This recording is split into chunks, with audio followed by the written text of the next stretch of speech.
Olá, pessoal, aqui é a Lari Godoy, sou terapeuta sistêmica há 14 anos e consteladora familiar. E também sou criadora do curso de constelação na água.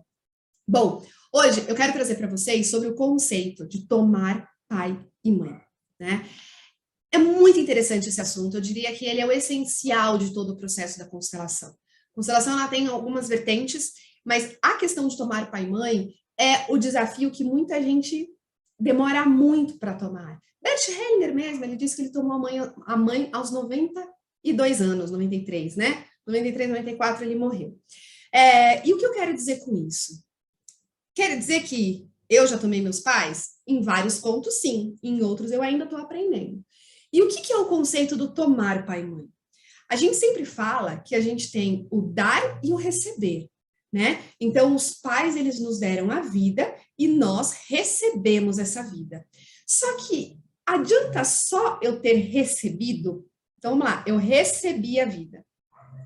Se eu só recebi e eu não tomei, aquilo não vai transformar na minha vida.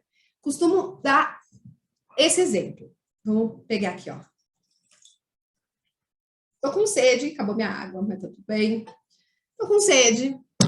E aí, vem você, ó, esse copo com água tá aí contigo, tá? Tá aqui. Então, assim, eu falo assim, nossa, tô com muita sede. Aí você fala assim, toma, Lari, tem um copo d'água aqui para você. E eu falo assim, nossa, muito obrigada, que bom. Pego esse copo d'água e deixo aqui do lado. Ou fico segurando aqui. E aí eu pergunto para vocês, eu matei a minha sede? Não. Por que eu não matei a minha sede? Porque eu não tomei a água que está aqui. Então, a partir do momento que você me deu essa água e eu tomei a água, essa água resolveu o meu problema. Pronto, ela já está dentro de mim. Ela já está no meu organismo. Não é diferente quando a gente fala de tomar pai e mãe, tá? Não é. Por quê?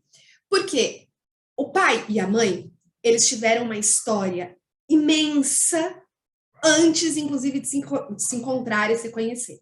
Quando eles se encontraram, eles já vieram com várias bagagens.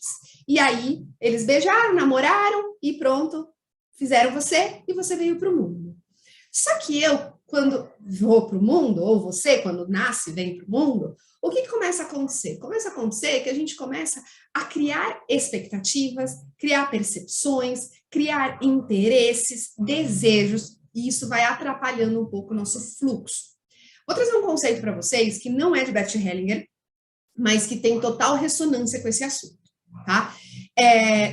Isso aqui é muito mais de Rudolf Steiner, ou muito mais de linhas da antroposofia, né? Linhas que vão trabalhar com a questão do setênio e da psique infantil. Então, como que a gente constrói esse mundo?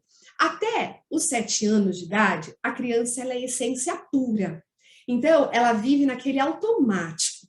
Naquele momento, tudo para ela é divino, tudo para ela é lindo, maravilhoso. O que acontece? Acontece que se você pergunta para a criança o que é Deus, ela não sabe te responder. Se você pergunta para a criança o que é divino, ela não sabe te responder. Só que a representação interna da perfeição que é Deus que ela tem é pai e mãe. Por quê? Porque foi através desse pai e dessa mãe que ela veio para a vida. E aí, quando ela pega e fala assim, mas papai sabe de tudo, mamãe sabe de tudo, neles eu posso confiar. Sabe como que eu sei disso? Para pensar. Você pega 2 crianças brincando de futebol de botão. Nossa, essa aqui foi velha, hein? Aqui a gente se entrega, né? Mas vamos lá. Brincando de futebol de botão. Espero que ainda exista isso hoje em dia. Na hora que essas crianças estão brincando, assim, qual time você vai ser? O outro fala, eu vou ser o melhor time do mundo, vai ser o Palmeiras. Aí o outro fala assim, ai, não é, eu vou ser o melhor time do mundo, é o Corinthians. Aí ele fala assim, o melhor time do mundo é o Palmeiras. Não é o Corinthians, não é o Palmeiras, é o Corinthians, Palmeiras. Quer ver só que é o Palmeiras? O pai, qual que é o melhor time do mundo? E aí o pai fala assim, é o Palmeiras, né, meu filho? Aí ele fala assim, viu só? Eu não disse. Por que está dizendo isso? Porque tudo que pai e mãe fala é verdade absoluta para essas crianças. Tudo que pai e mãe fala para eles é perfeito, é divino, é a verdade. Então, essa seria a representação mais próxima para as crianças do que do que é Deus, tá? Quando eles começam a entrar na adolescência, né? Já entra lá no segundo setênio, a gente começa com o processo do julgamento, da construção do ego, e aí quando entra na adolescência, dos 14 aos 21 anos, eles tem algumas crianças que vêm um pouquinho mais cedo, né? Mas tudo bem, tá? Aí eles vão perguntando assim: poxa, meu pai e minha mãe têm defeitos, mas o meu pai e minha mãe, eles brigam. Nossa, mas a minha mãe, olha como ela faz isso, que coisa feia. Meu pai, não, eu tenho vergonha. Não acredito que meu pai foi capaz de fazer uma coisa dessa. O que acontece? Acontece que eles começam a entrar com os julgamentos diante dos pais. Por quê? Porque eles percebem que eles não são Deus. Começa a perceber que esse pai e essa mãe, eles têm defeitos, eles são pessoas comuns. Só que ao invés da gente aceitar que é aquilo que a gente quer aceitar para poder tomar pai e mãe, né, a gente nega, porque a gente se revolta. E a gente fala, se meu pai e minha mãe têm defeito, então Deus não existe. Quem não, né?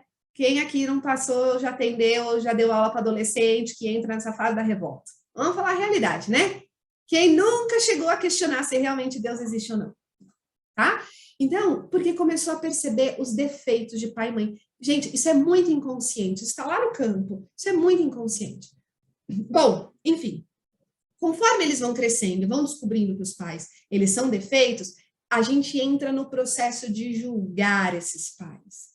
Você não sabe como faz, porque você está errado, eu queria que você fizesse diferente, você tem que fazer do meu jeito, você tem que fazer do jeito que eu quero, você tem que fazer desse jeito que é o certo.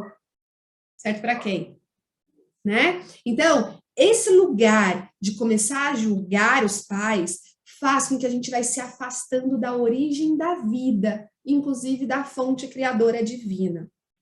E aí eu começo a ir para a vida, ir para o mundo lá depois dos 18 anos, ou antes, ou um pouquinho depois, mas depois, né? Começam a ir para a faculdade, começam a trabalhar, começam a ir para o mundo e começam a ter vários desafios na vida. E não conseguem entender por que a vida é travada em alguns pontos. Aí chega um determinado momento, pá, tô fazendo igualzinho meu pai e minha mãe. Nossa, até lembrei aqui que quando eu estava sendo babá nos Estados Unidos, eu sempre tive um conflito com a minha mãe. Hoje não tenho mais, mas sempre teve conflito. E eu me peguei fazendo a mesma coisa que ela com as crianças. Isso que me deu tanta raiva de saber que eu era igual, sabe? Eu falei, eu não vou ser igual, eu preciso mudar isso. E eu não conseguia mudar. E aí isso só foi melhorando quando eu comecei a compreender o porquê que a minha mãe era daquele jeito. Por que meu pai agia daquele jeito, né? Então, até a gente entender isso, nós estamos julgando. E a gente julga e vai esquecendo dessa fonte da vida. Então, quando a gente fala de tomar pai e mãe, a gente está falando primeiro da nossa percepção de mundo, que através dessa percepção vai me trazer uma consciência da onde eu vim e por que eu estou neste lugar, tá? E ao mesmo tempo, a gente vai conseguir olhar para uma realidade dentro do meu lugar de verdade, não saindo do meu lugar para ir julgar, para ir criticar e tudo mais. O meu lugar aqui como filha é olhar para esses pais e compreender que, peraí, o meu pai teve uma história imensa até conhecer a minha mãe. E as intenções que ele teve na vida sempre foi em dar o melhor para mim. Ah, mas aí você vai falar, Lari, mas e aquela pessoa que não teve o pai presente, ou que o pai morreu, ou que o pai abandonou, ou que o pai foi cruel, o que foi violento? Não importa. Ela continua sendo filha deste homem que deu 50% da sementinha para poder construir ela, tá? E essa informação que veio faz com que a gente precisa compreender que todos esses comportamentos que os pais têm com a gente é reflexo do que eles receberam dos ancestrais, reflexo do que eles receberam dos pais dele e das escolhas que eles fizeram na vida. Então, quando eu olho para esses pais, eu falo assim, poxa vida, eu só tô onde eu estou porque você não me deu aquilo que eu quis. Eu só estou onde eu estou porque você errou naquela parte. Aqueles mesmos julgamentos que eu faço para os meus pais são os motivos pelo qual eu devo agradecê-los. São os motivos pelo qual me construiu estar onde eu estou hoje. Tá? Então, toda vez que eu olho para esse casal e eu vejo que ali tem a fonte da vida, eu vejo duas pessoas, dois seres humanos, um pai e uma mãe comuns, que tiveram dores, que tiveram histórias. Quando eu passo a aceitar que eles são desse jeito, meu pai, vou contar para vocês, meu pai, ele, filho de alemão, bem ali, ó, e aquela distância, né? Mais frio, mais calculista, não tem muito calor humano, né? Não tem muitas palavras afetuosas, e isso, querendo ou não, sempre se tornou uma falta. Mas a presença que ele me trazia me gerava outros pontos, né? De segurança, de tranquilidade, de apoio, de orientação, de sabedoria. Só que de uma forma ou outra aquilo foi me fazendo falta. Então, essa rigidez do meu pai, o jeito exigente do meu pai, fez com que depois, lá na frente, né, quando eu me tornei adulta, isso me trouxesse alguns desconfortos. E eu precisei aceitar esse processo do meu pai, tá? E da minha mãe a mesma coisa. A minha mãe, o jeito nervoso dela, sabe? O jeito acelerado dela. Eu falei, caramba, eu sou igual. Então, eu precisei começar a me policiar para isso, sinal que eu estava honrando, estava na lealdade com esses sintomas. Quando nós estamos na lealdade com os pais, nós repetimos a mesma coisa. Quando nós honramos os nossos pais, nós estamos olhando para eles com aquela forma, que bom que tudo isso que teve de ruim no meu julgamento, hoje me serve de mola, de trampolim para eu poder chegar onde eu quero. E eu tenho dentro de mim a certeza de que vocês me deram tudo que pôde me dar. Né? E tudo aquilo que não me deu, eu procurei no mundo, graças a essa dor que eu fui sentindo. Então, aceitar no coração que este é o pai que eu tive, esta é a mãe que eu tive, faz com que eu passe a honrá-los da melhor forma. Quero contar para vocês uma história, uma situação que aconteceu comigo, que eu acho que foi a maior, eu conto isso em vários lugares, para várias pessoas, que foi um dos maiores momentos que eu senti essa energia de que os dois estavam aqui.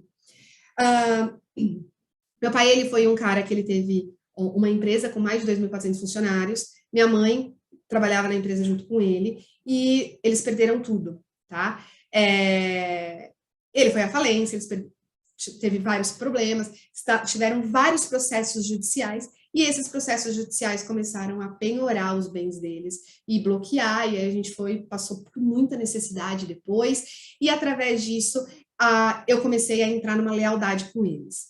Eu sempre quis trabalhar com alguma coisa relacionada a dinheiro, porque tinha crenças sobre dinheiro na família muito pesadas, muito fortes, justamente por conta dessa queda toda. A gente vivia num padrão familiar de classe alta, média alta, e de repente a gente foi para baixa, né? Onde a gente precisou morar de casa de favor, foi despejar de casa, enfim, foram vários detalhes que a gente foi para o 880, passamos fome, então a gente já não tinha mais a mesma condição. Através desse movimento, isso foi gerado um impacto de crenças limitantes relacionadas ao dinheiro, que quando eu tenho dinheiro, eu tenho amigos, se eu perder o dinheiro, só tenho amigos falsos, quando eu perco, quando eu tenho dinheiro,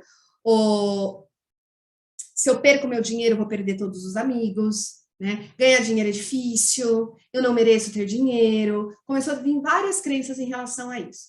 Quando eu passei por uma situação muito delicada, cheguei já na minha fase adulta, isso aqui tem pouco tempo, cheguei na minha fase adulta e comecei a ter alguns problemas financeiros. Desses problemas financeiros geraram processos, que desses processos foram penhorando as minhas coisas, né? Então, eu fiquei com contas bancárias penhoradas, fiquei com bens penhorados, enfim. E aí eu cheguei e falei assim, meu, quando que isso vai acabar, que eu não aguento mais? Fazia muito Ho'oponopono e nada. Aí um dia, eu estava pedindo muito, assim, gente, o que é que tem na minha família que eu estou na lealdade, né, e repetindo esse mesmo padrão? Puf, me veio todas as penhoras do meu pai, me veio a imagem do oficial de justiça na porta da casa do meu pai e da minha mãe.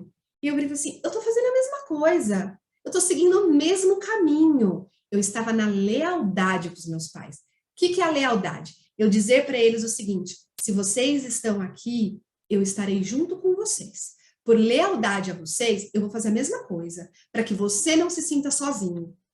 E no caso dos filhos, se você vai, se eu tô aqui com você, deixa eu carregar um pouco dessa mochila daqui, pai, deixa eu carregar um pouco dessa mochila para você, que eu tô aliviando as coisas para você. Eu tô na lealdade. Essa lealdade, ela me enfraquece, porque ela começa a deixar o meu destino pesado. Quando eu me dei conta de que eu estava nesse movimento, eu falei assim, não acredito.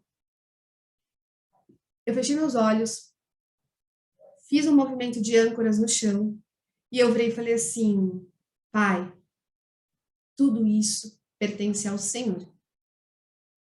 Eu não dou conta mais de carregar. É você quem tem que resolver. Isso aqui, ó, é fruto das suas escolhas.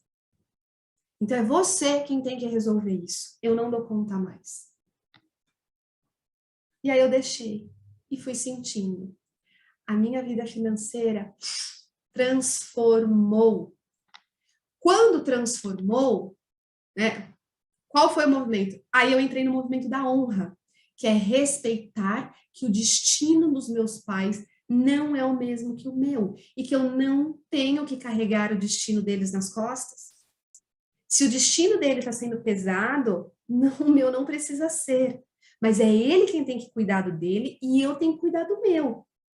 Quando isso é a honra, tá? A lealdade me deixou presa para carregar a mochila deles.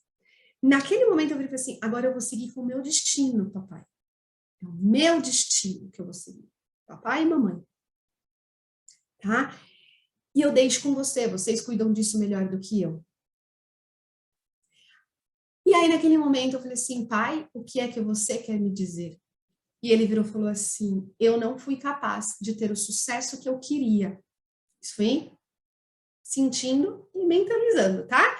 Eu não fui capaz de ter o sucesso que eu queria. Então, minha filha, vá em busca do seu sucesso. E eu falei assim, por honra a você, papai, eu vou fazer isso. Por honra a você, mamãe, eu vou fazer isso.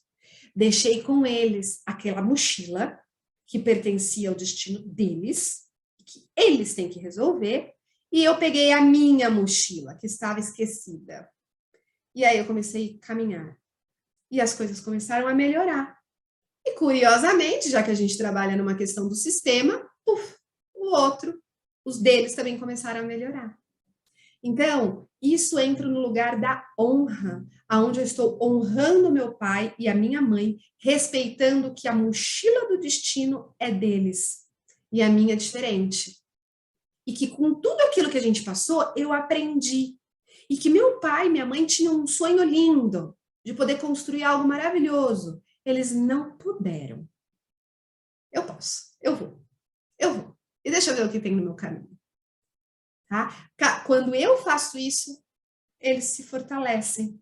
E a gente acha que eles se fortalecem quando a gente fica lá cuidando e resolvendo o problema deles, né? Mas ao contrário, eles se fortalecem quando vê que nós estamos caminhando. Ou vocês acham que papai e mamãe colocaram a sementinha lá para vocês nascerem, para vocês resolverem o problema deles? Eles falam assim, é fruto de esperança, é fonte de vida, é fonte de melhoria, de bênção, de coisa boa no momento do nascimento. Não é isso que a gente fala para as mulheres quando estão grávidas, né? Ai, que venha com saúde, que seja uma bênção na sua vida, muita alegria, uma luz no caminho desse bebê, né? E porque a vida é dele, ele está caminhando para essa luz. Então, quando a gente fala de tomar os pais, é sim eu poder fazer esse movimento aqui, ó. Vamos ver se vai dar certo para eu fazer aqui, se a cadeira não vai atrapalhar. Talvez vai ficar um pouquinho desfocada aqui por conta da câmera, mas vocês vão entender, tá? Mas é fazer esse movimento aqui, ó. Papai e mamãe estão aonde? Aqui atrás. Então, eu estou, ó, virada aqui para trás e eu falo para eles, vocês me deram a vida. Obrigada. E eu agradeço a tudo que vocês fizeram e eu reverencio. E eu peço que vocês me abençoem. A partir do momento que eu deixei a mochila não, a mochila que eu carregava deles com eles, e eu comecei a receber essa fonte de vida, eu falo, agora eu olho para o meu destino. E aí você vira. No que você vira, você fala, a vida segue adiante. E você começa a caminhar para frente. E deixa eles ali, tá? Com eles no coração, honrando essa história, honrando essa vida. Isso tem a ver com o tomar pai e mãe, com honrar pai e mãe. E quando a gente segue e fala, a vida tá para frente, você se torna responsável pela sua vida. E aí é onde você cresce como adulto. Façam esse exercício de virar de costas, reverenciar, virar para frente e dar um passo à frente depois. E deixa lá, tá? Deixa aquela mochila lá. Então, tomar pai e mãe é colocar eles aqui dentro. Lembra da água? Não adianta só eu ter recebido a vida. Eu tenho que tomar o pai e mãe e colocar eles dentro de mim. Porque eles já estão dentro de mim. Preciso aceitar eles dentro de mim do jeito que eles são. Tá bom? Então, espero que vocês coloquem isso em prática. Depois que vocês colocarem isso em prática, mandem para mim no Instagram, que eu quero saber como que foi o exercício para vocês, tá? E se eu puder ajudar em mais alguma coisa, contribuir mais em alguma coisa com vocês, eu estou disponível. Então, um beijo grande para vocês e muito sucesso.